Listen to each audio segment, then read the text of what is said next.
Ladies and gentlemen, welcome to the opening plenary session of this year's networking conference, tnc15. I am Pierre Bruyère, the chair of the board of directors of Géant. Géant has brought you all together this week by organizing this event. The theme of this conference is Connected Communities. We hope that this week you all enjoy being in a connected community together here in Porto. Those of you who have been to TNC before will know that the T used to stand for TRENA. That was the name of the association that organized this networking conference for many years. Now we are simply referring to networking conference. And we are proud that TNC is the largest and the most prestigious research and education networking conference. It regularly brings together more than 600 people from the wider community all around the world. That's all of you, of course. So what happened to the T in the TNC that was TRENA? Well, that brings us back to the name Géant.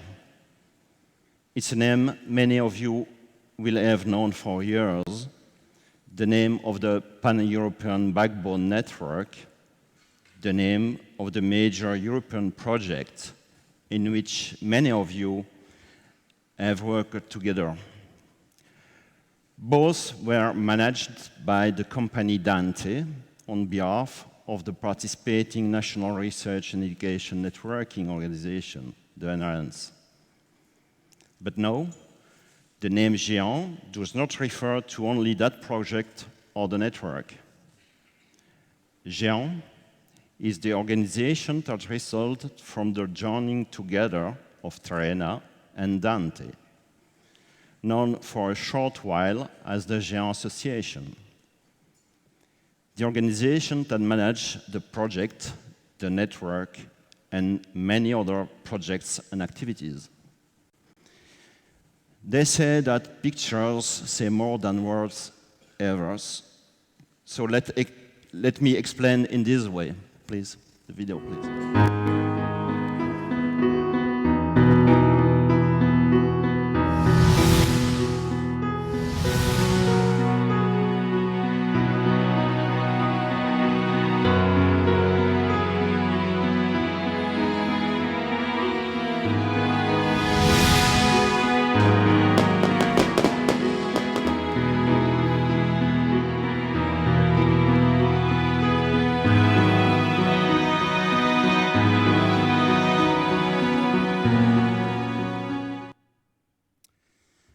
The little hint of fireworks at the end is to celebrate the fact that we have all come together under one name.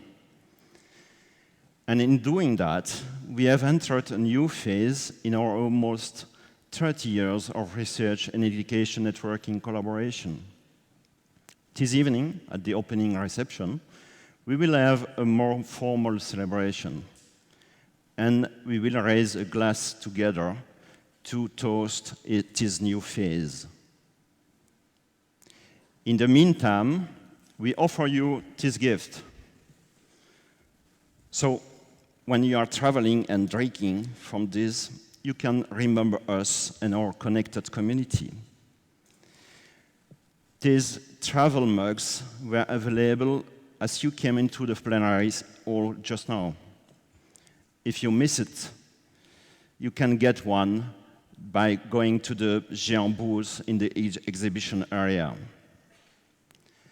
At the Géant booth, you can also meet staff from both the Amsterdam and Cambridge offices. On the TNC website, you can find a schedule of who will be there and what their areas of expertise is.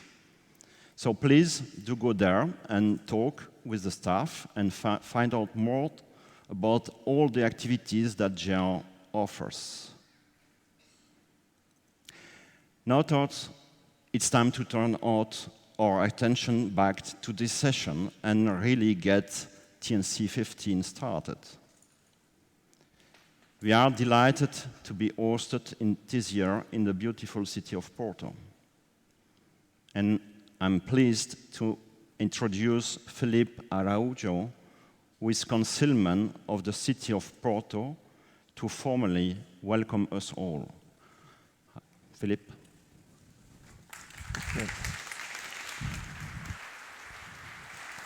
Thank you very much.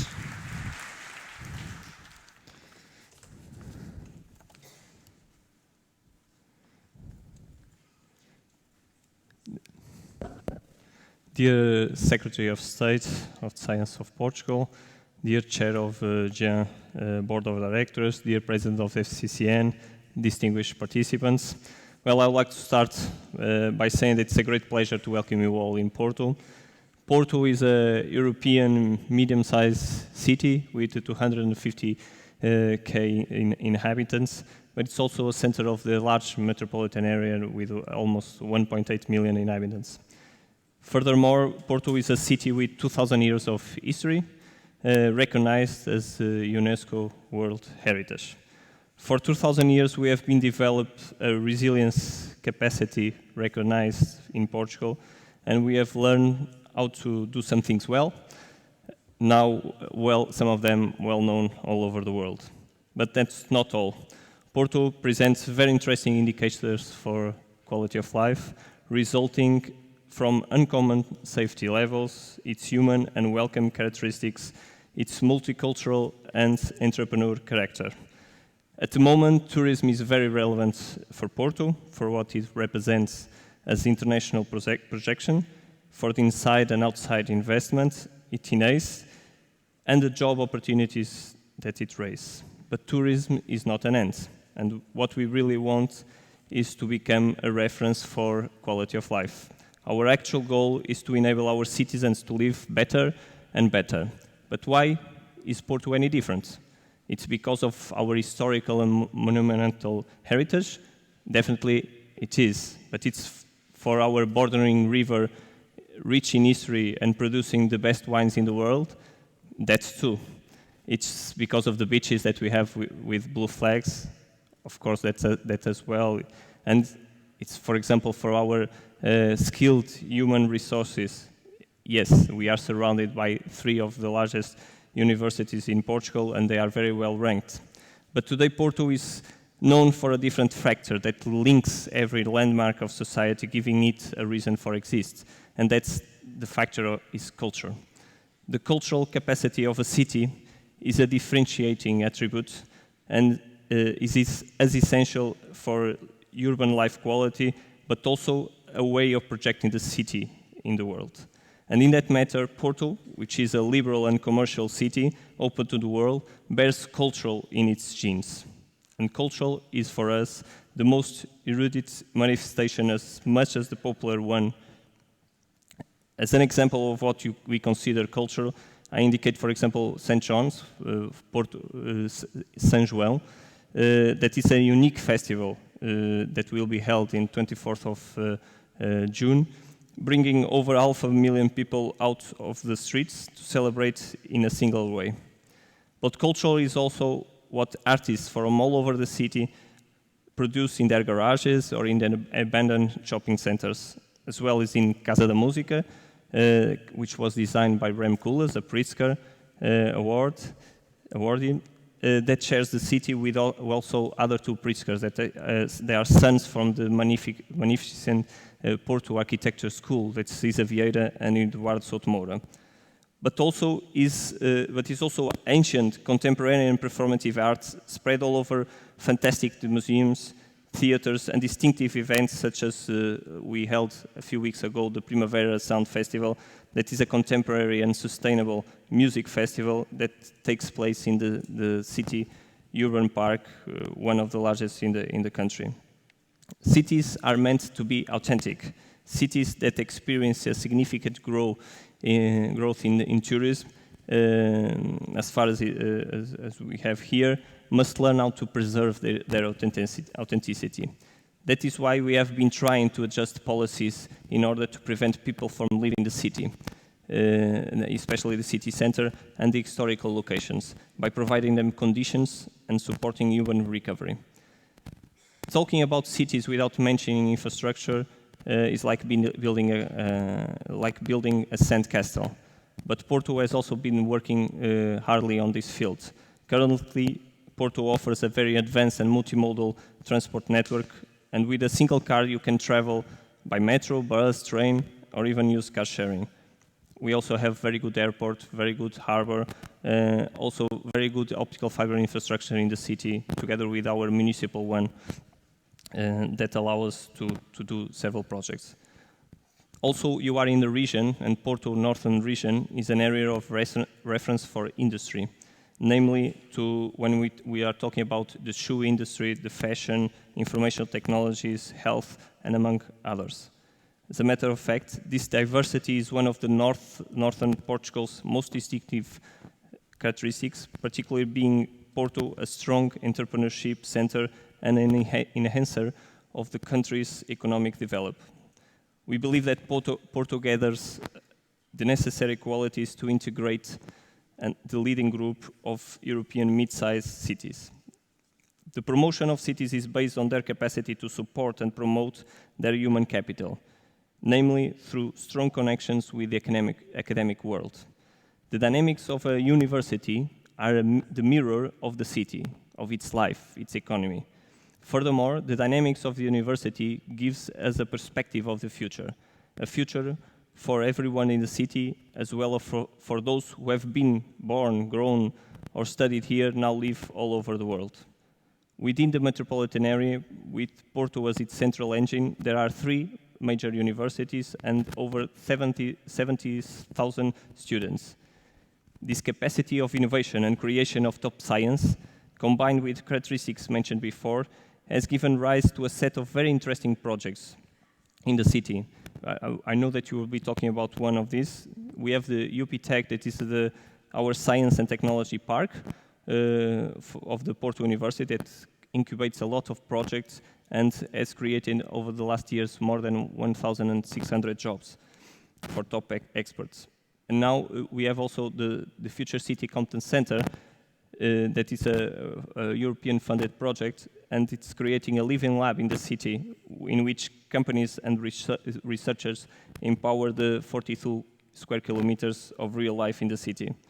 We now hold the world's largest vehicular-to-vehicular network, sustained by our municipal optical fiber, that creates the true nervous system of the city, with environmental movement, noise, sensors, providing information of city life, and enable, for example, free Wi-Fi on each and every bus.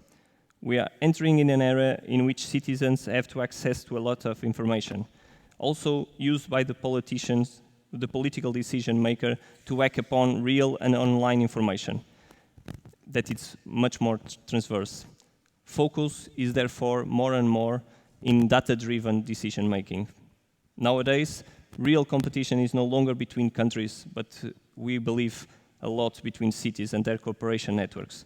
It's very interesting to analyze the number of different concepts over which cities compete. You all heard about sustainable cities, of smart cities, of future cities, a lot of these. Responsibility of city councils will also be increased with European funding frameworks. Under the current economic context, city councils are bound to keep accounts balanced, reduce their human resources, consolidate budgets, and at the same time win the challenges of the future, of the smart cities that I was talking about, of modern ecological mobility, among others. The only way to obtain these results in that circumstances is by creating partnerships, both in public and in private sectors, and finding sustainable bridges for both parties. At the present time, citizens from any of our cities demand to get from our work a clear contribution to raise our cities upon to new levels of comfort and life quality. Future cities, that is today's cities, competitive cities, are those which can use this innovation and creativity to become more efficient, sustainable, and inclusive. All of this in result of advanced services capable of facing problems in an effective way. These news levels will be easily understood by the real-time profit. The real-time profit is reached with the use of innovative technology and models for governing the cities. This advantage will be particularly relevant in areas such as environment, mobility, water resources, and even the better use of energy. We are talking about raising efficiency and even the distribution of this energy. In this context, all challenges must be addressed in an integrated and strategic way, actively challenging all agents and especially industrial partners. If we want to embrace and enter this future, we must be able to recognize the relevance of a network that enhances and completes the diversity of the several partners, public and private, creating a distinctive ecosystem. We must pay attention to Europe, to the rest of the world, but to the potential of the work that we also develop in our own countries. We strongly believe in the success of these synergies, but we are aware that the path is not easy and that this change, for this is a change that we are talking, must be conducted over real steps. Porto wants to present itself as an active stage of these themes for the future and with the future. Of course, keeping its historic dimension, its raw personality, Porto now displays strong dynamics in areas such as health industry, energy, mobility, information technology, cultural, fashion, design, brought by its society and its business sector. But there is a long way ahead. Willpower, capacity, and ADN are not enough. We need a strategy, competitiveness, continuous policies that are kept beyond a single political cycle. This is where the City Council plays an important role. We seek to get even more involved and work in partnerships, namely with universities and companies, following an ambitious plan for innovation and economy that might become the goal of a generation and not merely a politician. Future cities, the intelligent, the sustainable ones, are what our citizens keep asking for. They expect us to work on it every day, and they expect to see results on their daily life. Well, I'm finishing. I would like just to wish you all a very pleasant stay in Porto, and I hope you see you back here. Thank you very much.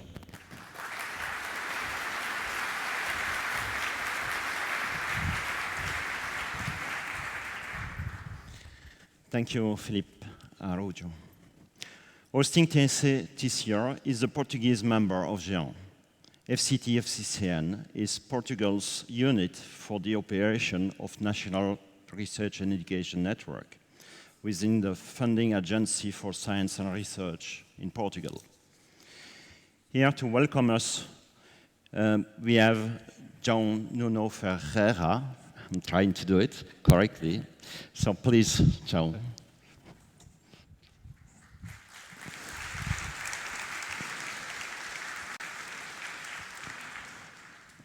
Well, thank you, everybody, for being here today.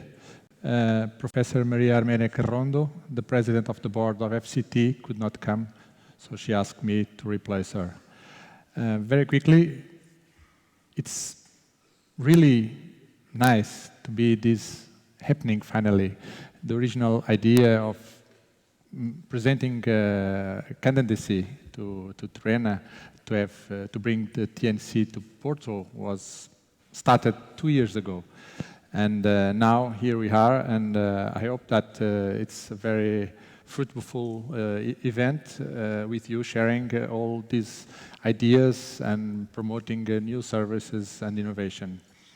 I also think that at this point in time, we are living very interesting times for networking. We are at the beginning of a new association, the GEAN Association. We are at the beginning of Horizon 2020 in Portugal with the structural funds. We are at the beginning of Portugal 2020 also. So it's really exciting, and a lot of things are ahead of us. And we have many, many goals to achieve and to work together. I don't have much things to say, just a small thanks to a silent organization. That's the Portuguese Gastroenterology society that was having their own conference here until last Saturday, and that they were completely open to coordinate with us our own event in this place. So they were the silent partners of this event. And that's all. I will not take you more time. Thank you very much.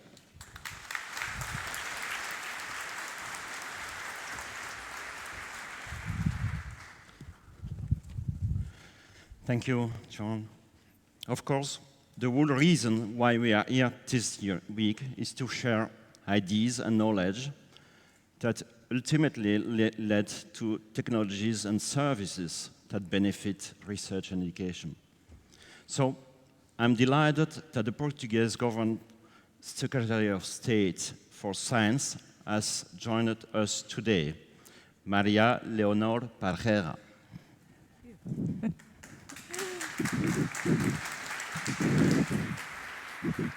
Perfect accent, Pierre. Thank you very much, Pierre. Perfect accent, Portuguese accent. I will be brief. I think that I don't need this one here. First of all, of course, Pierre, the chair of the GEN Board of Directors, Filipe Araújo, João Nuno Ferreira, all the distinguished speakers that will contribute during these discussions in these 2 days, ladies and gentlemen.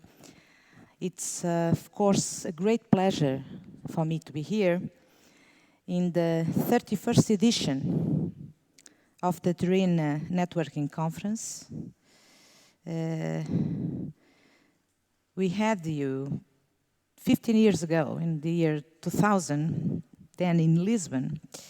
And of course, it's an honor to have you back in our country, this time in this superb city of Porto that Filipe Araújo gave us all a flavor. And I'm sure that we will stay more days just to benefit from this environment.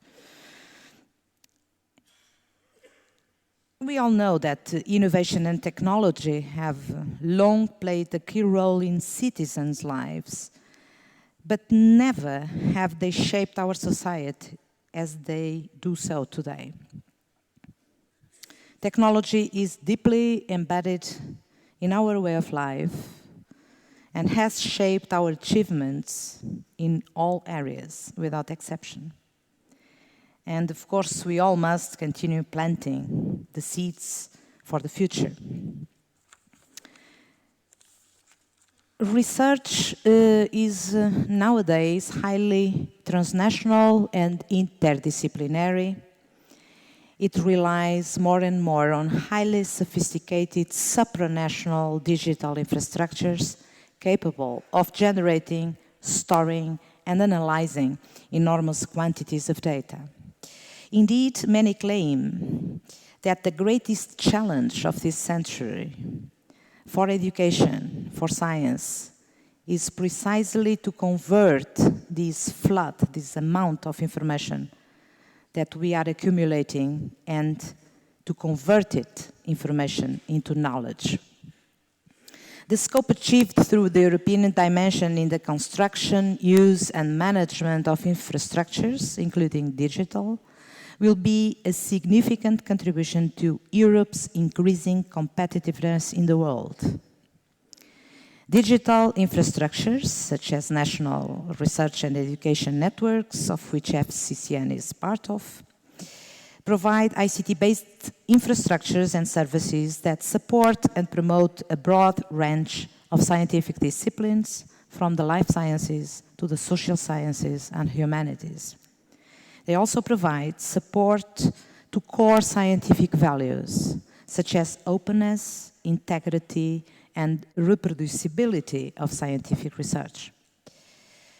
National research and education networks are able to extend the benefits of ICT as a tool to improve national education and research systems, as we know.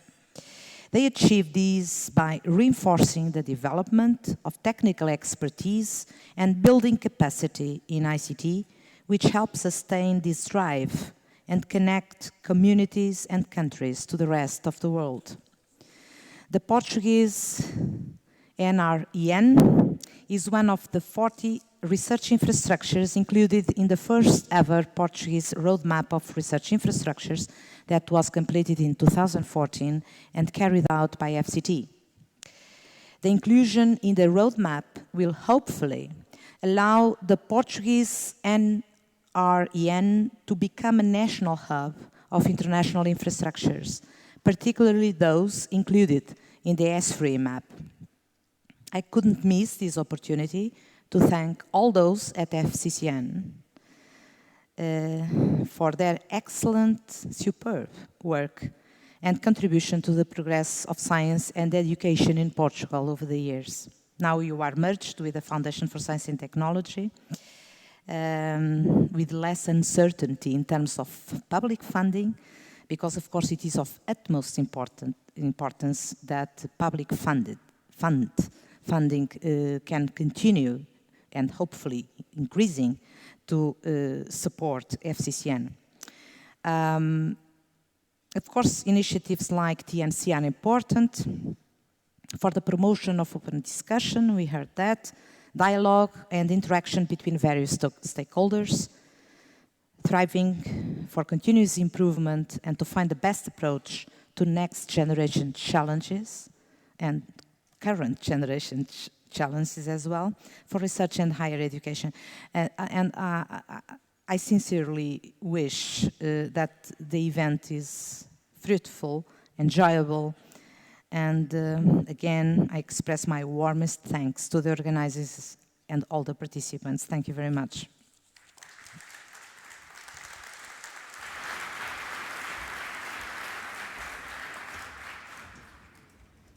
Thank you.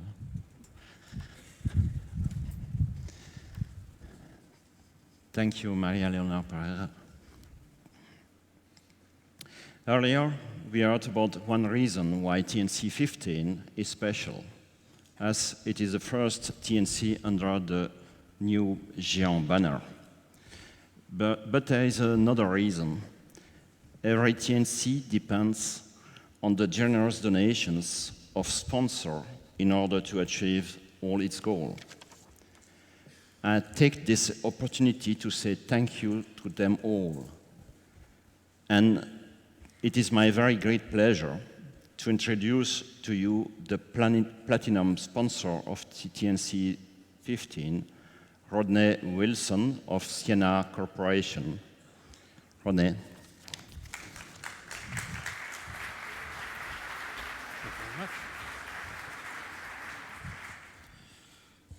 Thank you very much indeed, and welcome. On behalf of Siena and our CTO organization, it gives me great pleasure to be with you today. Siena is based in the United States. I am based in our Canadian research and development labs in Ottawa, Canada. So as we know, the gathering here is truly international. National education and research networks and R&E networks are very important to Siena. Many of you are our customers, and in that case, I'd like to express my thank you for your business. Many of you are not our customers, and I'd invite you to stop by our booth downstairs and meet with my colleagues there. Siena's installed base in research and education is in excess of $100 million US dollars. And so it's a very important market segment for us. And many of my colleagues are familiar to you. My own group is responsible for research and development of emerging science and technologies for computer communication systems. We collaborate largely in my group with universities and university researchers, your customers. We believe in learning by doing, so we create testbed networks and demonstrations and things that prove emerging technologies or experimental technologies. And this is intended to help advance the science of computer communications technology, and we've been very successful in this. We find that working with you and your users and your community is essential for us to discover what lies next. What are the technologies, techniques, architectures, and solutions that are done today within the research community often foretell and are good education for solutions that the general public and others will buy in the near future, and sometimes the not so near future. So again, we find great value. Siena invests over $300 million every year in research and development of telecommunications solutions, and a very small, too small percentage of that is invested in working with universities and researchers in this way. We do this to connect communities, and so the theme of the conference and our gathering here this week is extremely appropriate for us, Siena, because that's our business. We connect communities all around the world and in many different ways. We're very proud to be part of the research community. We're very proud of our collaboration with you and your users. And we are very proud to be the presenting platinum sponsor of this year's conference. Thank you.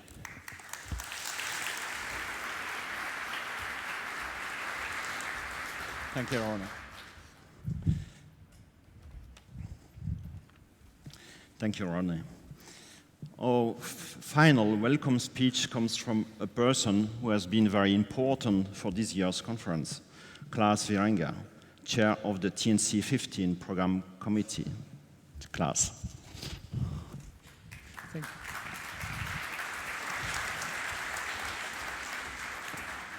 First, I have a little homework assignment from Jungi. As you know, only perfect is good enough, so I was told to first adjust this cloth here. Yes, so good afternoon, boa tarde, or boa tarde for the Brazilians here. It's really great to see so many familiar faces here. I've now been for almost 8 years at Cisco, and still it feels like coming home, being at I was going to say the Terena conference, I guess I should say TNC. It is my pleasure to welcome you on behalf of the program committee. Those are the people that you will see in the coming days, being men and women that you see being pretty in front of the room and chairing the sessions. But actually they have done a lot of work in the past couple of months. Over the Christmas holidays, most of them have been evaluating a large amount of submitted papers. And I do feel a little bit like the former IOC president that says that every Olympics is better than all the ones before. But I do want to say that the quality of the papers was really very good. Every year it increases. And it was very hard to make a selection. I'm not going to steal any more time from our keynote speaker. Personally, I think we have a very interesting program put together with excellent speakers, and I'll let you be the judge of it and tell us on Thursday whether we did a good job. Thank you.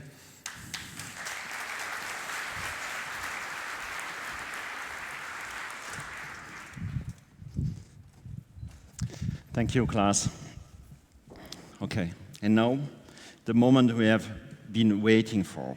It's time for the first presentation of TNC15, the first keynote speaker, John Day of Boston University in the USA. On the synopsis of your talk, John, you include a quote from the Bible, and I think it should be a premiere for TNC. This relates to the title, Connected Communities Need Strong Foundations. The keynote speech of John is going to re-examine the foundation of the internet and is going to give us his insight into how it should develop for the future. So it is with great pleasure that I hand over to John Day. Please.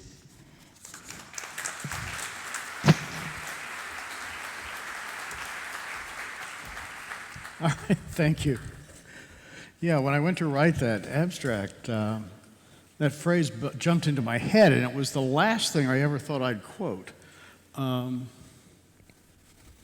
Where's the clicker? Oh, here it is, never mind. You may be wondering why I get to do this and why I have the temerity to talk about this, but I've been on the net since 1970 and have been involved, throughout. So I've got a pretty good idea of where things have gone. I want to tell you a little story about how we got here, and where things have gone that were not quite where we expected them to. So to start, we start back in the beginning, and the phone companies had what I would call a beads on a string model. They always draw pictures like this. And actually, this was a very reasonable model to have. It fit what they were doing. It described what they were doing. It was a very deterministic hierarchical network. It was very master-slave. And not only that, but it organized the work. And it also told them, it defined the markets. It said, where was the network, who was outside the network, who was inside the network. And it was quite reasonable for what they were doing at the time. As you know, in the early 1960s, Paul Baran developed the idea of packet switching.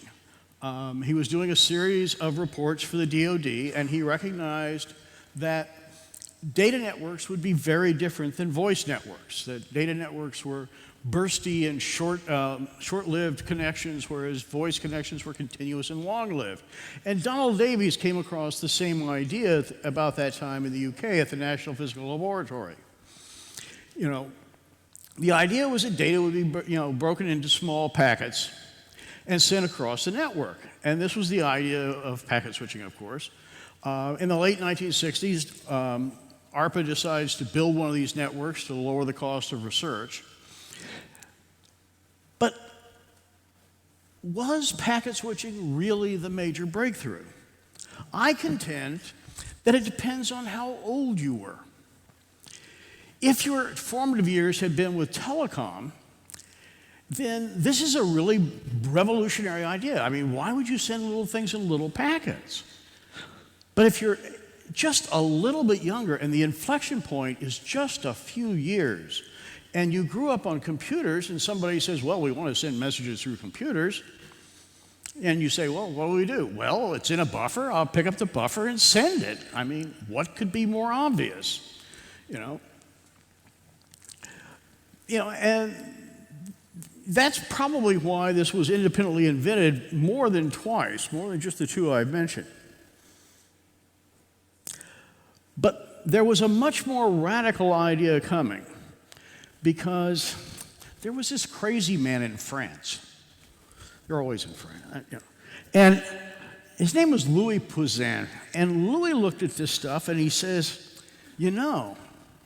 the hosts are never going to trust us. They're always going to check to see if it's there, if they got the data. In that case, we don't have to build the network to be perfect.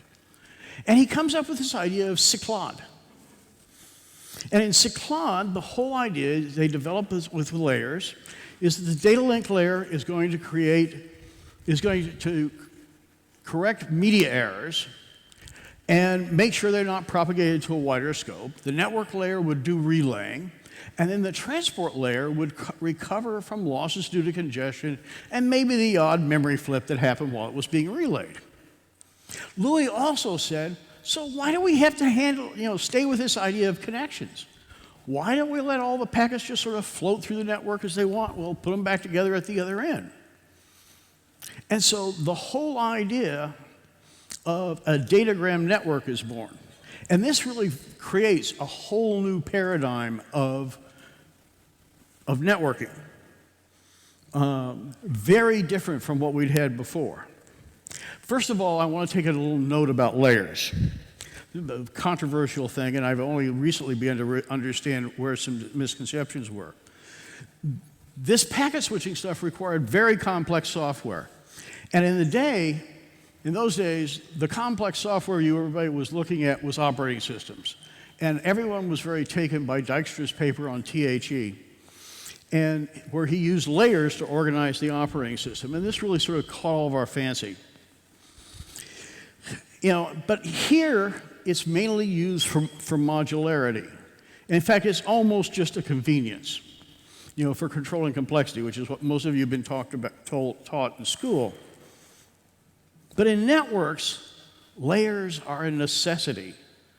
In fact, the concept is actually more general. In networks, layers are a locus of distributed shared state of different scopes. At the very least, it is these different scopes that require different layers. It is this property that makes the earlier beads on a string model untenable, and why we have to go to this new model. And this is what Cyclade figured out. You may have heard, that the internet was built on the ARPANET. Well, it was built on the ARPANET, but the idea and the technology is based on Cyclade. Now, this new model had 4 characteristics. First, the one first it was a peer network. All of these other networks had been between essentially dumb devices and a more intelligent center. Second was this idea of of shared state of different scopes. Third, it was a shift from largely deterministic to non-deterministic approaches, and not just with datagrams, but this was at the same time that operating systems were moving from being polled to interrupt-driven. And also when Ethernet comes along and does a stochastic use of the physical media. And most of all, this was a computing model, a distributed computing model. Okay, it was very much different. In fact, in the early days of the ARPANET, we saw ourselves as trying to emulate an operating system. Now, these all sound innocent enough, very innocuous, but they weren't. Far from it. First of all, IBM had their network architecture at the time, which was keyed to running dumb terminals to a mainframe. Now, one of the first rules of architecture, as many of you know, is I can always take a peer architecture and subset it. I can't go the other way. So they had a hierarchical network, and they knew that they were at a dead end. Meanwhile, the phone companies continued to want to push the model they were familiar with, emulating the phone system, essentially doing virtual circuits. And not only that, but they also had these dreams of putting lots of value-added services that would be highly profitable in the network, which became a key word for keeping it under their monopoly control. And so they saw it as a way of defining markets. Therefore, when it came to this new model with a transport layer, which basically sealed off the network into a commodity business, they were not happy. So here we had come up with a new model that essentially challenged the 2 biggest monopolies on the planet. Now, 1972 was a very interesting year because things started to happen. First of all, Tinker Air Force Base joined the net, exposing what we've known now as the multi-homing problem. I remember my boss came in one February morning and says, Tinker's going to join the net, they want 2 connections to the network. Well, in the ARPANET, your network address was your port number, it was the interface. And I said, oh yeah, good, this will be great. And about half a second later, I went, oh crud, that's not going to work. Because to the network, that's going to look like 2 hosts, not 1. The network won't know those 2 wires go to the same place. Okay? Of course, a half second later, I said, oh, I'm an operating system guy. I know the answer to this question. We need a virtual address space over the physical address space. No problem. Second of all, the ARPANET had its coming out party at ICCC 72, where we did a lot of demonstrations of stuff. As fallout from that, the research community decided to form the International Network Working Group in order to try and influence where the commercial world was going. And they set everything up. Their major project was to develop an internet transport protocol. They had some other things going on too, but that was the focus because the transport protocol was obviously key. The phone companies were arguing their networks were reliable. They didn't need a transport protocol. They never lost anything. Of course they did, but that's beside the point. Now there were two proposals in INWIG. Alex McKenzie actually has written a very nice article for this in the Annals of Computing History. One was based on TCP, and one was based on Cyclone. And of course, as you can imagine, with young designers, there was a healthy debate. And there were two sticking points, neither of which was really crucial to what was going on. But you know how people are about the details. So after a hot debate, it was proposed that we do a synthesis. The synthesis is known as INWIG 96. This is the document number of the protocol spec. There was a vote in 1976 which approved INWIG 96. And as Alex says, NPL and Cyclone said they would transition to INWIG 96. And EIN, the European Informatics Network, which was just beginning to roll out at that time, said they would go straight to it. But then we were all shocked and amazed when Bob Kahn announced that DoD was too far along with TCP and could not switch to INWIG 96. And then Alex goes on to say that as events would prove, Bob was wrong or had other motives because it was 4 more years before TCP actually comes out. Neither of these protocols was the right answer. We were moving way too fast. The real breakthrough here was still 2 years off, and I'll mention that a little bit later. But it wasn't the differences in these protocols that was interesting. It was what struck me. It was the similarity in these 3 protocols that was much more interesting. This is before IP is split from TCP. And so all 3 of these proposed protocols carried addresses. Now this means that the architecture that INWIG was working to was this: 3 layers of different scope, each carrying addresses. Now, if this doesn't hit you like a ton of bricks, you haven't been paying attention. Because this is not the architecture we have today.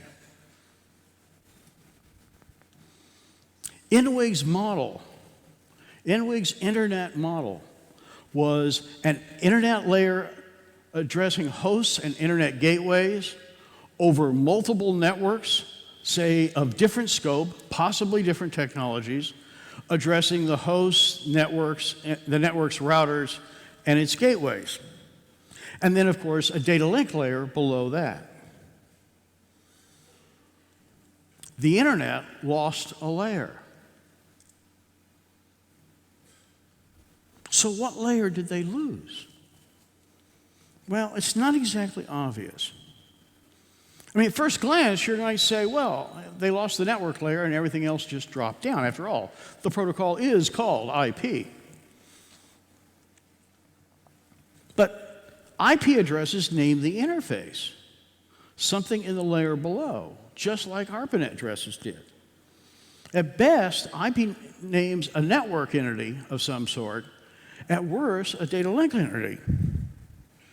We have to conclude that they lost the internet layer. The internet is a beads on a string network, just like the PSTN. Wait a minute, names the interface? Yes, remember what we've learned about Tinker Air Force Base said, incident really sort of spelled out what needed to happen. This is just like operating systems. We have to have, in any network architecture, we need to have application names, which we look up and translate to node addresses. We calculate the routes based on the node addresses. And then we need the mapping of node to point of attachment addresses for all of our nearest neighbors to figure out which of the multiple paths we might take between them. This is what we need for a full architecture. And it was a really interesting thing to observe here, that first and last mapping I mentioned are the same. They're both mappings between nearest neighbors.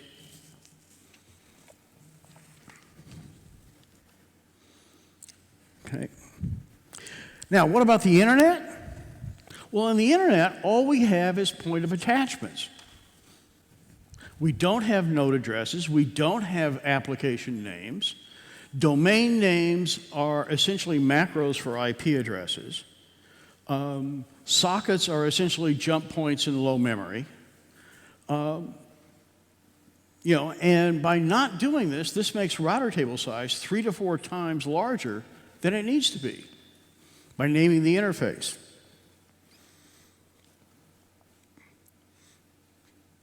Big mistake was splitting IP from TCP. The rules say that if there are 2 layers of the same scope, the functions must be completely independent. And separating an error and flow, relaying and multiplexing in one of these protocols from the error and flow control parts are independent. No, they're not, because the problem is IP fragmentation. And as you all know, IP fragmentation has never worked.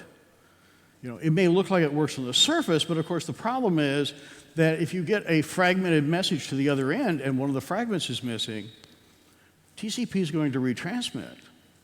It's going to be given a different identifier in IP, and you're going to end up possibly with 2 copies at the other end.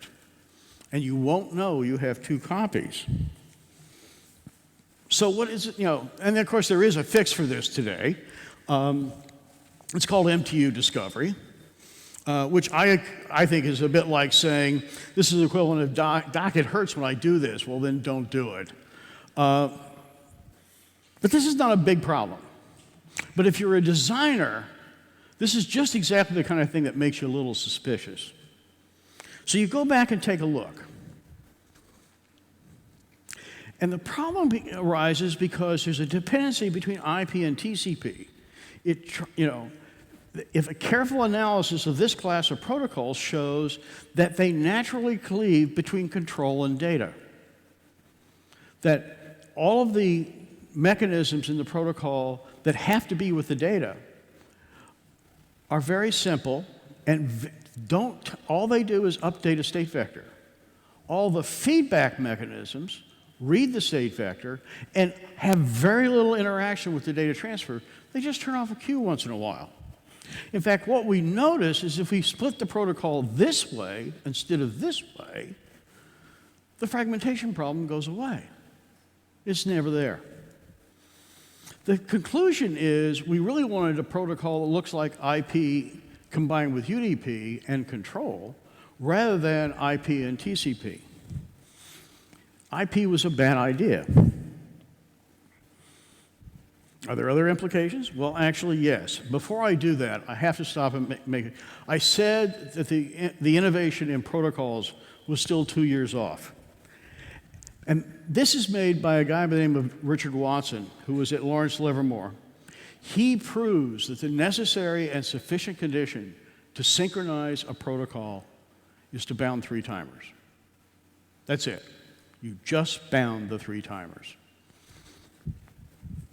He developed a protocol to prove this, and it's really kind of nice. He says all of the connections exist all the time. Control blocks are merely caches of state we've seen data on recently, where recently is 2 delta T. This is an amazing piece of information. I rank this, along with Baran and Pouzan, as fundamental, brilliant ideas in networking. This is just an incredible piece of work. Watson shows that TCP has all 3 timers and more. Delta T is more robust under harsh conditions than TCP and actually more secure. Basically, this says that sends and fins are unnecessary. And it does one other thing that's really interesting. It defines the bounds of networking. Basically, If you can bound maximum packet lifetime, it's inter-process communication, it's networking. Otherwise, it's a file transfer.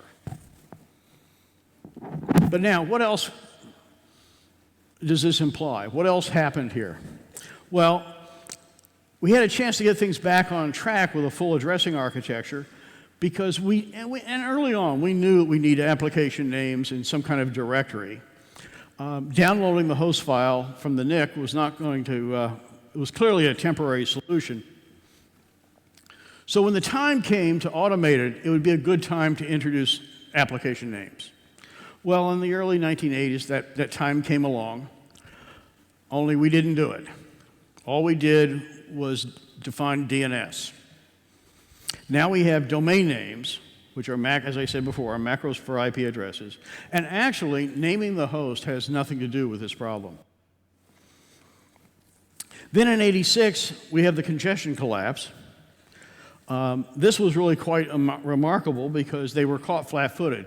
The internet guys had no clue that this could happen, which is kind of odd since the Cyclad guys had been looking at it since the early 70s. With a network architecture, and they ended up putting congestion control, as you know, in the worst possible place, the transport layer. The most important property of any congestion control scheme is to minimize time to notify. Here, we maximize it, and we maximize its invariance. This thwarts any attempt at doing quality of service. And the implicit detection, i.e. the dropped packets, makes it predatory. This means it's virtually impossible to put anything underneath it because TCP is going to continue to react and work against you. This one, I thought the addressing problems were bad, but this one is really even worse because I don't see any way to back this one out. Whereas if we had an internet architecture, then it's obvious where congestion control goes. It goes in the network layer. You know, this bounds time to notify with less variance, and we do explicit congestion, confines its effects to a specific network or a specific layer. Be nice to manage the network. Well, as you all know, we essentially, with three protocols to choose from, 2 were object-oriented, 1 was supposedly simple. We went with simple to maximize inefficiency, and it actually had the largest implementation of the 3. But of course, the game here was entirely about account control. And then we come to IPv6. As you know, when the crisis occurred in the early 90s, the 2 big issues were scarcity of IP addresses, and the real big problem, the one that everyone was really afraid of, was the growing router table size. So, you know, and this was our chance to fix the multi-homing problem. And so, but we didn't do it. We insisted on naming the interface again, which meant, as I said earlier, that the router tables are going to be 3 to 4 times larger than necessary. It makes mobility a lot more difficult. When they couldn't ignore it any longer, and given the post-IP&G trauma, they looked for a workaround. This fight was a really nasty one in the internet. I can't stress too much how much how tight everything was and how intense the debate was. After great thought, they came up with loc-ID split, but it wasn't quite deep enough. Salzer in 1977 defined resolves a name as to locate an object in a particular context given its name. In other words, in computer science, you can't locate something without identifying it. You can't identify something without locating it. You know, the problem is that the locator is on the path, not the end of the path. This was because they were confusing that this had something to do with naming the host rather than the node. There is no workaround for this other than to name the node. At this point, IP is fundamentally flawed. And then, of course, in the few years ago, we discovered buffer-bloat, which, of course, we've been waiting to see it turn up. This was a surprise. If somebody's going to do flow control and push back from the destination, somebody better push back on the application, you would think. But no, not here. Now, in the early days, when NIC cards had small amounts of memory on them, this thing took care of itself, right? You know, the memories would fill up and you'd stop. It would block. But when memories got to be abundant, nobody ever stopped anybody. And so, you know, now we have buffer bloat. Basically, you can now get congestion collapse locally. Gosh, this is fun. What about security? Well, don't you read the papers? It's lousy. It's terrible. Every time we turn around, there's another headline in the paper that somebody's been knocked over and your personal information has been stolen. You know, and we're not getting any better at this. In fact, we're probably getting worse. So taking stock here, we come to the situation that the internet has botched the protocol design, botched the architecture, botched the naming and addressing. When they had an opportunity to move in the right direction with application names, they didn't. When they had an opportunity to move in the right direction with node addresses, they didn't do it. They did v6. More than botched network management, botched congestion control twice, and botched security. By my count, this makes them 0 for 9. I mean, this defies reason, guys. I mean, do these guys have an anti-Midas touch? I mean, you'd expect them to get at least one right. But it's a triumph. They always say that. By this argument, so was DOS.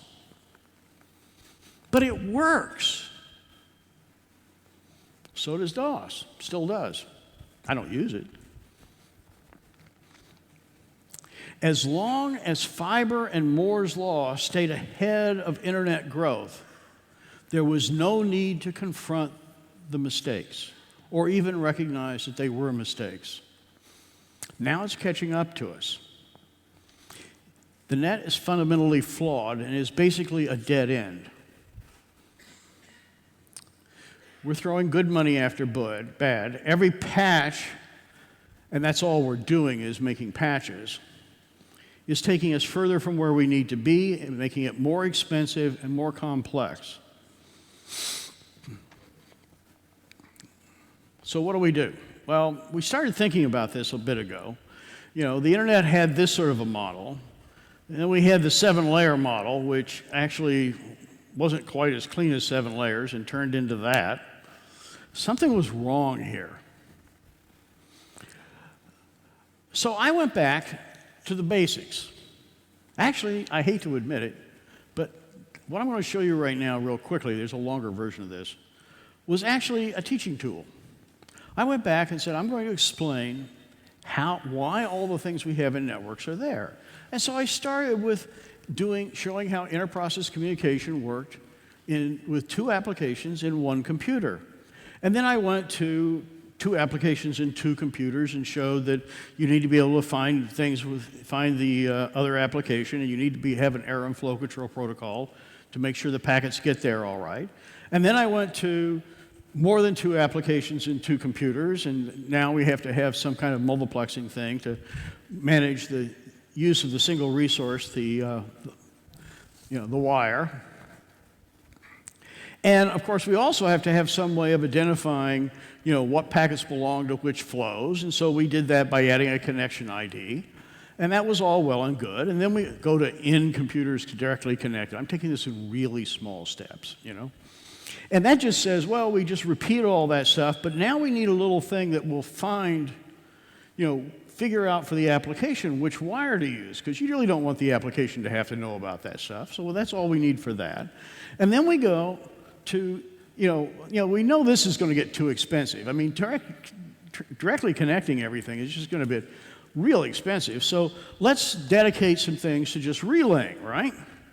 So we do that, and we have to have something that looks like this little routing box here, which of course means that we're going to have to say where this thing is going. And, so that, that creates a few problems about error and flow control as well, because things get congested and be lost. And so now we have to add addresses and some kind of error and flow control protocol across the top. Well, that's all well and good. And now if we step back, we've got the elements of the new architecture.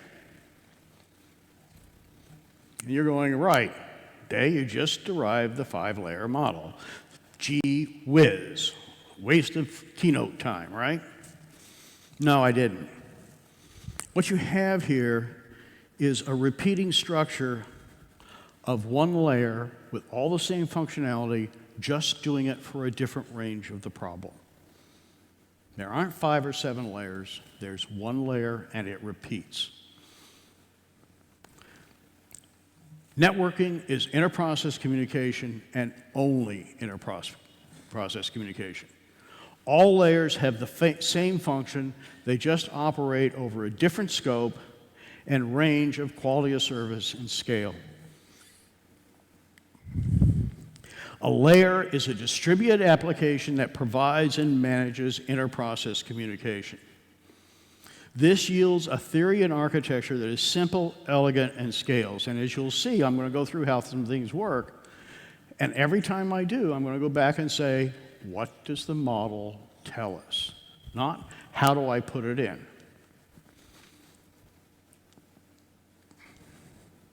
What does a layer look like? Well, we have data transfer, which is the tightly coupled mechanisms over here. And here's where the cycle time is very fast.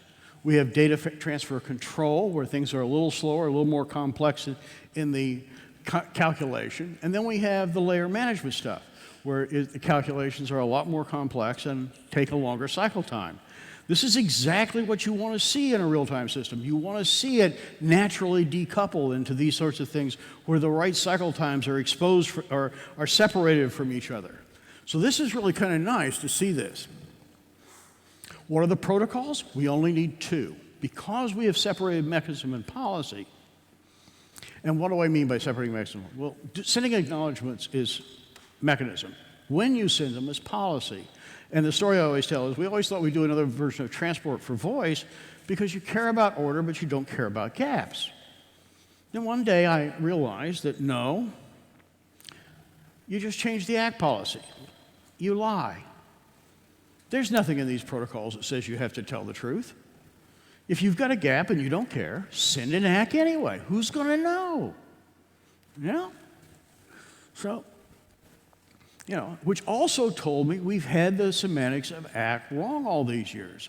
ACK doesn't mean I got it. ACK means I'm not going to ask you to retransmit it. So this is really interesting. By doing that, we can actually make it with one protocol, because we can also make it independent with respect to syntax. And the same thing with applications. There are only 6 things you can do with applications remotely: read, write, create, delete, start, stop. It's the object models that are important. And in fact, this distinguishes data transfer from applications. Data transfer protocols modify state internal to the protocol. Application protocols modify state external to the protocol. There are only 3 kinds of systems here: interior routers, border routers where we recurse. Middle boxes? We don't need no stinking middle boxes. NATs? NATs are either nowhere or everywhere, depending on how you want to look at it. The architecture may have more layers overall, but no box needs to have more than the usual complement. So things are really actually pretty efficient. How do you join a layer? Well, as I said, it's an IPC process. It's a process. How does one process talk to another? Well, it opens an application connection. First thing you do whenever you open an application connection should be you authenticate the guy to make sure he's allowed to join this layer. And when you've done that, you assign him an address and he's done. Very simple. The model tells us exactly what to do. How do you open a connection? Well, we just do what the model says. A asks IPC to allocate resources. He uses his search rules to figure out where he is. He goes looking around.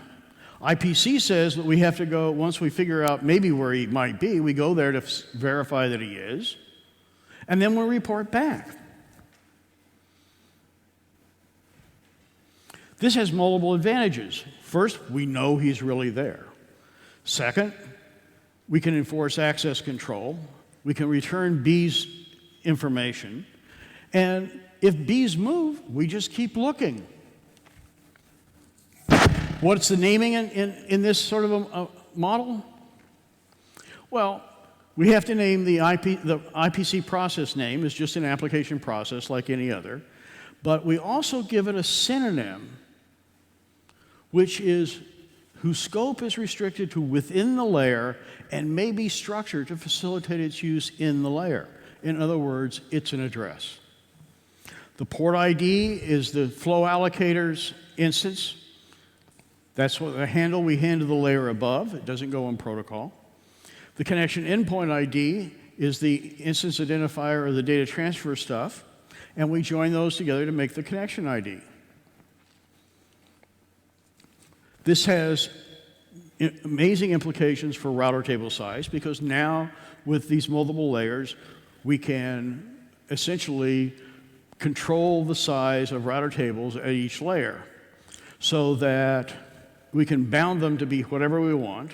If we assign the addresses well, then we really only have to do it for, we only have to do routing for one of these subnets here. And so what happens is you compute a route across this subnet. You notice that that's one hop. You go down to the next layer, compute a route across there. Notice that it's one hop across there, so you go down to the backbone across there, and then you come back up. Nothing ever has to get too large. And of course, you can size the layers to fit your problem. Multi-homing, well, obviously the IPC process is the node, and it's no big deal. It comes along for free. We end up with 75% fewer addresses. And, this is not a big deal, because, once in a while, some of these bindings with the N-1 layer may fail. That's not a big deal. Because, see, we call that mobility. Multi-homing is just mobility with more frequent changes of the N-1 binding. So mobility just works. No special protocols required. There are no home routers, no foreign routers, no tunnels, none of that. Oh, you're worried about having to change addresses as you move too far so that the router tables stay small? Not a problem. All we do is assign another synonym. Let the old synonym die off. Let the new synonym be propagated. Everything just continues to work.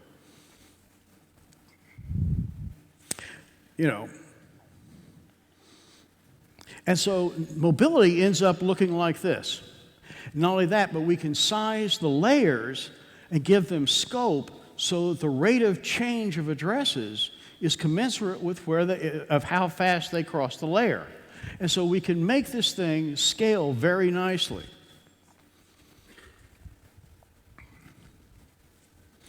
Now there's one of the implications. Remember when I did this?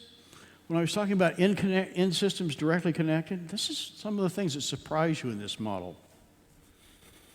It took me about 3 years to figure it out. Actually, didn't figure it out. Light dawned on a dull head. You said, well, if I can use that to figure out what wire things are on, why can't I use it to figure out what network things are on? I mean, there's one of those at the end of every layer, every communication. We don't have to see all that. Basically, this guy can say, hey, I want to talk to an application, and he's not on any of the networks I'm on. The guy at the other end has a different set of layers. Maybe it's on one of the ones he's on. I'll ask him. And he says, oh, yeah, it is. And actually, you can get to it from one of your lower layers, in which case you just join that layer. If it's not, then we create a new layer over the top. This is the generator function. Okay? What this means is we don't need a global address space. Because we have an application namespace of greater scope than any one layer, we don't need a global address space. That's a huge savings. That solves immense problems. This actually implies that probably the largest address that any large network would ever want is probably 32 or 48 bits. This is a powerful tool for scaling and security. And we only begun to touch the edges of how this thing what this thing implies and how it could be used. So a global address space is not required, but neither is a global application namespace. Not all names need to be in a global directory. In fact, one can end up defining global as the chain of databases where you can look it up. And if they're non-intersecting chains, so what? Now, a lot of people think it's really useful to have everything in one directory, in one global namespace, and yeah, it seems to. Although I'll bet you there are a lot of people who would just as soon not be there, and that part's a little scary. Now, let's stop for a minute. In case you hadn't noticed, for us, testing the model, constantly challenging it, questioning whether it's right, teasing out new principles is as important to us as finding something that works. What we don't understand is as important as to what to build. In fact, if anything, it's more important because it keeps us from making those short-term errors that will cause long-term grief. If we don't get the fundamentals right, we know that they will come back to get us in the end. And as you've seen, it's been quite successful. Almost everything, just works. It just falls out. And this is, of course, going back to a scientific approach as opposed to the craft tradition that we've been pursuing for the last 30 years. Now, like security. A lot of people used to ask me about security on this model, and I said, well, I haven't really looked at it yet. It's not time. Security, of course, the one thing that was obvious is security by isolation. That the provider's assets were completely isolated from the hosts simply because they weren't in the same address space. And of course, that was really kind of nice. But where does security go? Well, we've already seen part of it. I mean, first of all, one of the properties of this is that the only things that are exposed above the layer boundary are the application name and your local port ID. That's the only thing you get to see. You never see an address. We already saw that when you join a layer, you're authenticated. So we know that the members of the layer are supposed to act within reason. If you don't trust the layer below you, you encrypt everything that goes out the bottom. We have perfect layer isolation. We can do that. So in fact, we have minimum trust here. All we do is assume that the lower layer will deliver something to somebody. We don't care who. If it's the wrong guy, we'll take care of it. So basically what we find here is that the layer forms a securable container. And I say securable because, again, you can have different policies for security, and how secure you want to make it is up to you. This eliminates the need for firewalls.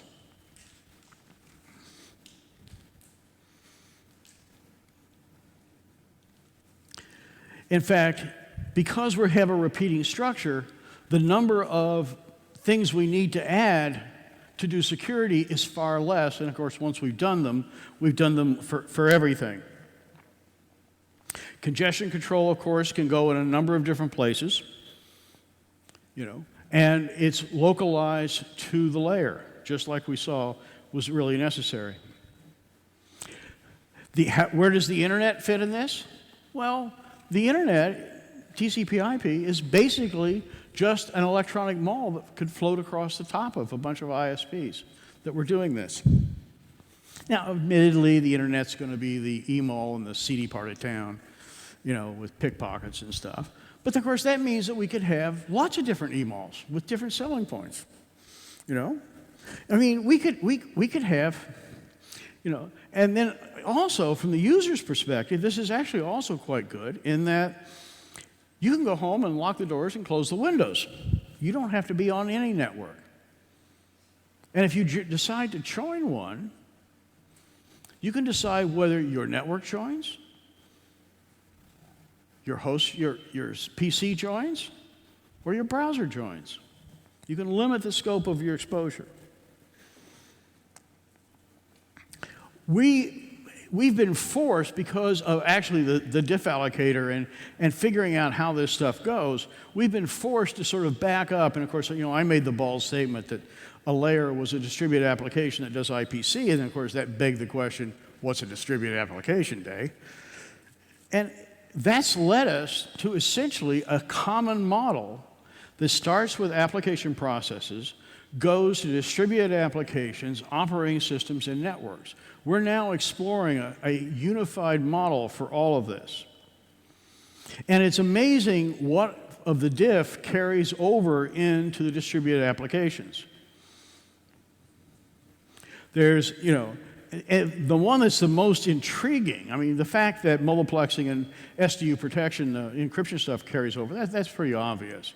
But the one that's the most intriguing is there's no reason that our definition of address shouldn't carry over. And how to use that in distributed applications is a really, curious thing. So why do you care about this? The overhead of using a network like this is far lower in equipment costs. And we all know the network is always overhead. The end is not the network. The end is to do something with the network. And so it behooves us to make it as invisible, as small, and as innocuous as possible. Your focus should be on communities and what makes them good places to live, not fighting the infrastructure. And the infrastructure for distributed applications will make both experimenting and deploying new applications faster, easier, and less costly. We have already seen interesting new insights with the DAF structure, just as we have seen them for networks and operating systems. And there are undoubtedly more to find. I wish I had $1 for every time somebody said that to me. I mean, after all, the internet has been in place for what, 100, 150 years? They told us that we'd never replace the PSTN and IBM, but we did. And of course, it won't be replaced overnight, perhaps never. Does it matter? I mean, the internet is it's just another email. You've already seen what the transition is. It's just another email that sits out there. A good place to test malware. And, steal credit cards and all sorts of useful things. We can build over it, under it, around it, use it for whatever you want. We can build other emails alongside of it. Give people a choice. After all, competition's really good, right? We shouldn't talk about transition, we should only talk about adoption. We can operate this over, under, around, beside. We can experiment with it. Sooner or later, we have to make the choice. Do we want to take the Microsoft approach and live with DOS as long as we possibly can? Or we want to take the Apple choice? Realize when it's time to fish or cut bait. I know whose stock I'm glad I bought. We have a number of ongoing implementations. And there's much more to discover here. And we invite you to come and explore with us. And I'll tell you something, the thing I get the most fun out of in all of this are two things. One, when the model proves me wrong. I love that. That's just so much fun. And then the second is when all these things fall out for free. That's the most fun in all this. So come join us. There's a lot to look at, a lot to explore. It's a whole new world out there. Thank you.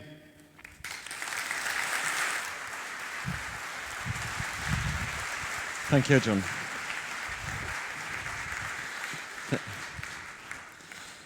I'm sure a lot of you would like to raise some question, but we don't have the time. There is a session this afternoon after the coffee break concerning the field trials of RENA. John, will you be there for the field trials RENA session? Yeah, Yeah, okay. I'll be there. So I propose you to ask the question during that session. Okay, we are nearly time to finish now the opening plenary session, but I have some announcement. First, a reminder to collect your travel mug and meet Géant staff at the exhibition booth in the coming days. Secondly, I'd like to let you know that at the Géant booth you can also collect your special conference gift. It's a YubiKey. Apparently it's a device to replace or enhance your passwords. To collect the YubiKey, I don't have it with me. I don't know where. Yes, it is there. That one. You need the voucher that you received at a registration desk. You just have to give the voucher to the staff member and you will receive the gift. Thirdly, tonight, as you know, is the opening reception. It starts at 8 p.m. and will be held outside on the pier alongside the river. We hope you will enjoy it. I have to also to recall you that on Wednesday evening there will be the gala dinner. If you need any extra tickets, they can be purchased at the registration desk. There is information here on screen about the buses, but there will be other announcements during the days. I also like to draw your attention to the demonstrations, poster exhibition, and extra events that are happening around tnc15. Please check the online agenda about those. Something that's very important to Géant is to get your feedback about the TNC. And you can, the feedback can be given to us online or via the conference form Me app. And finally, I would like to draw your attention to a very special session that you won't probably have seen in the conference schedule. Here, in this room, just after the opening plenary, there will be a short panel discussion about women in ICT, a subject that will crop up in another of our plenary's presentation and also in the lightning talks. Everyone is encouraged to stay for that session, in particular the women, and we will have a group photograph of everyone who takes part and celebrates the role of women working in ICT and within the research and education networking community. That's all from me, and I hope you will enjoy the TNC15. Thank you very much.